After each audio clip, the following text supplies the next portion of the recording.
Hello കുട്ടികളെ, ഇന്ന് നമുക്ക് 55ാമത് കേരള സംസ്ഥാന ചലച്ചിത്ര പുരസ്കാരങ്ങളെക്കുറിച്ച് പഠിക്കാം. മികച്ച നടൻ മമ്മൂട്ടി, മികച്ച നടി ഷംല ഹംസ, മികച്ച ചിത്രം മഞ്ഞുമൽ ബോയ്സ്, മികച്ച രണ്ടാമത്തെ ചിത്രം ഫെമിനിച്ചി ഫാത്തിമ,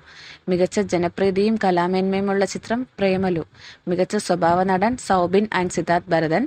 മികച്ച സ്വഭാവ നടി ലിജോ മോൾ ജോസ്, മികച്ച സംവിധായകൻ ചിദംബരം, മികച്ച ഛായാഗ്രാഹകൻ ഷൈജു ഖാലിദ്, മികച്ച കഥാകൃത്ത് പ്രസന്ന വിതാരംഗ, മികച്ച തിരക്കഥാകൃത്ത് ചിദംബരം, മികച്ച തിരക്കഥ ലാജോ ജോസ് അമൽ നീരദ്, മികച്ച ഗാനരചയിതാവ് വേടൻ, മികച്ച കലാസംവിധാനം അജയൻ ചാലുശ്ശേരി, മികച്ച സിംഗ് സൗണ്ട് അജയൻ അഡാട്ട്, മികച്ച സംഗീത സംവിധായകൻ സുഷിൻ ശ്യാം, മികച്ച പശ്ചാത്തല സംഗീതം ക്രിസ്റ്റോ സേവിയർ, മികച്ച പിന്നണി ഗായകൻ KS ഹരിശങ്കർ, മികച്ച പിന്നണി ഗായിക സെബ ടോമി, മികച്ച dubbing artist Sainora Philip, Fasi Vaikom and Rajesh OV,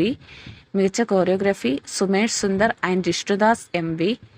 മികച്ച കലാസംവിധായകൻ അജയൻ ചാലുശ്ശേരി, മികച്ച നൃത്ത സംവിധാനം സുമേഷ് സുന്ദർ, മികച്ച മേക്കപ്പ് ആർട്ടിസ്റ്റ് റോണക്ട് സേവിയർ, മികച്ച വസ്ത്രാലങ്കാരം സമീറ മനീഷ്, മികച്ച വിഷ്വൽ എഫക്ട്സ് അജയന്റെ രണ്ടാം മോഷണം, മികച്ച നവാഗത സംവിധായകൻ ഫാസിൽ മുഹമ്മദ്, പ്രത്യേക ജൂറി അവാർഡ് പാരഡൈസ്, മികച്ച ചലച്ചിത്ര ലേഖനം മറയുന്ന നാലുകെട്ടുകൾ, മികച്ച ചലച്ചിത്ര ഗന്ധം പെൺപാട്ട് താരകൾ.